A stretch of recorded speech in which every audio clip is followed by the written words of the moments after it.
You mentioned internet.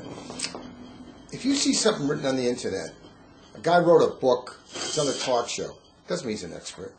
No. In fact, if you wrote a book and you didn't go to college, why are you an expert? Anyone can write a book. Anybody can write a book.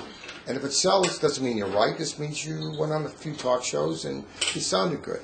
Right. The real expert happens to be, in my opinion, I've been in practice over 30 years, is a parent who had a kid and what they went through, what they can share, and they could say, this helped me, it didn't help me.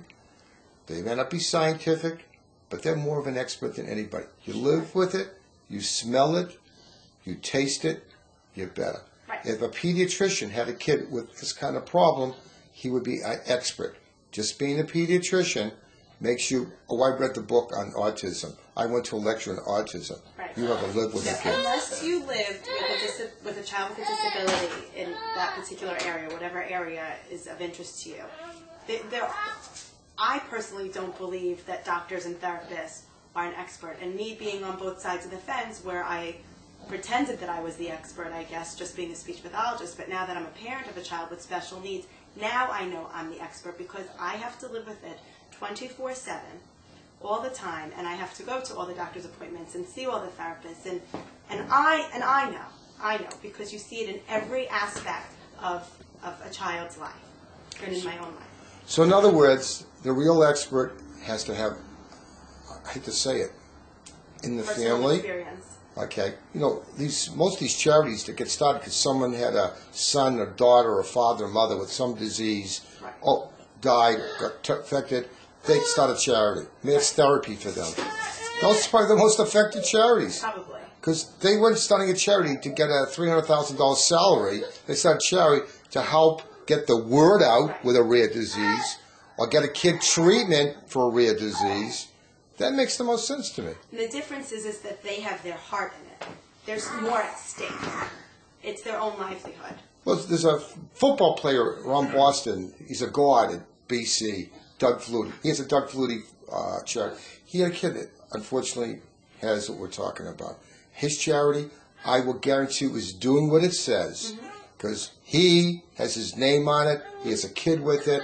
He would be upset if he heard something bad about it. Right.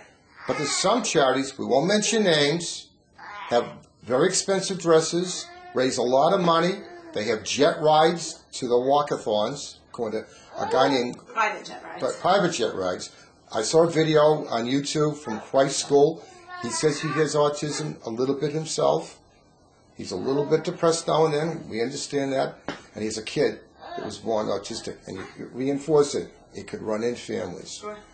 He has done more videos on autism, the good, the bad, and the ugly. I have learned from a parent that I learned from anybody in a medical school. He did one about this Judge Rottenberg school in Massachusetts puts electrodes in the fuck out the kids. And if they don't do it, they shock the kids. And New York State's paying the school $250,000 a kid.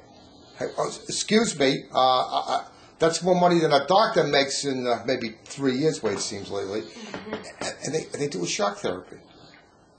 Snake pits, 1700s, are back in shock therapy, 2008. Is that crazy? You ever heard anything like that? Yeah.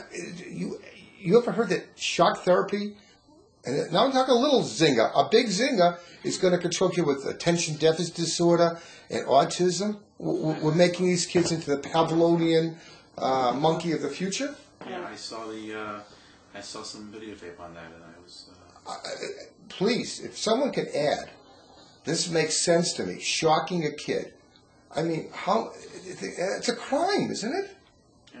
If you had a kid like that in your house, and you put electrodes on, and he's out of control, zapped him, you would be in jail, 6 o'clock news, handcuffed, and Times Square will have a noose to hang you.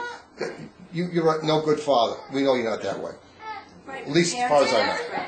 The parents are desperate, and I think a lot of these so-called experts out there take advantage of parents' desperation.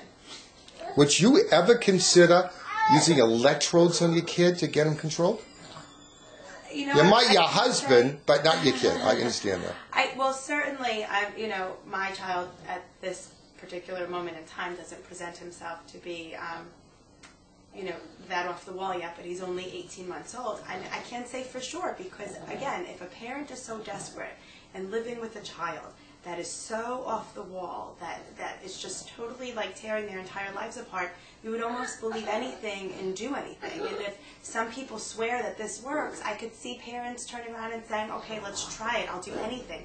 As gut-wrenching as it might be, I could see a parent saying, okay, and I wouldn't judge a parent for saying okay either. As a sibling of I have a sister with a mental disability. Your sister has what? I have a sister with a mental disability. She is his. Oh, it doesn't matter. She has something. So in any event, I would say that's probably why you went into this business. That actually is why I went into this business. I would, if I was ever at the point where my mom should live long and be well, who still cares for her with our assistance. If I was ever at a point where I was the sole provider for her care, and I felt that we needed something to help as an intervention, I definitely would say put those electrodes on me first, before putting them on my sister, because I can as a cognizant adult go ahead and say, this is. I mean, the history of mental illness. They thought there were demons inside these kids or these adults. People did exorcisms. They put them in shock therapy where they were near fires or snakes. Are we going backwards? I would say that we are. I mean, I have seen some video on it. I've seen parents that were saying, "Oh, my kid has been changed. My kid." How did they get away with this? At what cost? How did they get away with this? We use electricity in physical therapy. That stuff, if it's not done correctly, can be very painful. I would love to have one of them put those electrodes on me. I'd like to see what it does to the body. Well, here's my bigger concern. New York State is sending that money to a Massachusetts school. Who gave them permission to do such a thing? Who gave New York State permission? New York State. My taxes are paying for someone to torture a kid in Massachusetts. I would venture to say that the parents went ahead and petitioned New York State to pay for it. Parents, unfortunately, very often do have to petition for New York City or New York State to pay for certain educational certain schools or certain educational programs for their children. But that bothers you, doesn't it? It would bother me that if they can't set up shop in New York City or New York State, we're sending money to a different state that's allowing them to set up shop. It does bother me. So in other words, it's a red flag. It's going on. If someone has a reason or rationale, please give a comment to justify this. Because on the surface, it sounds very sinister.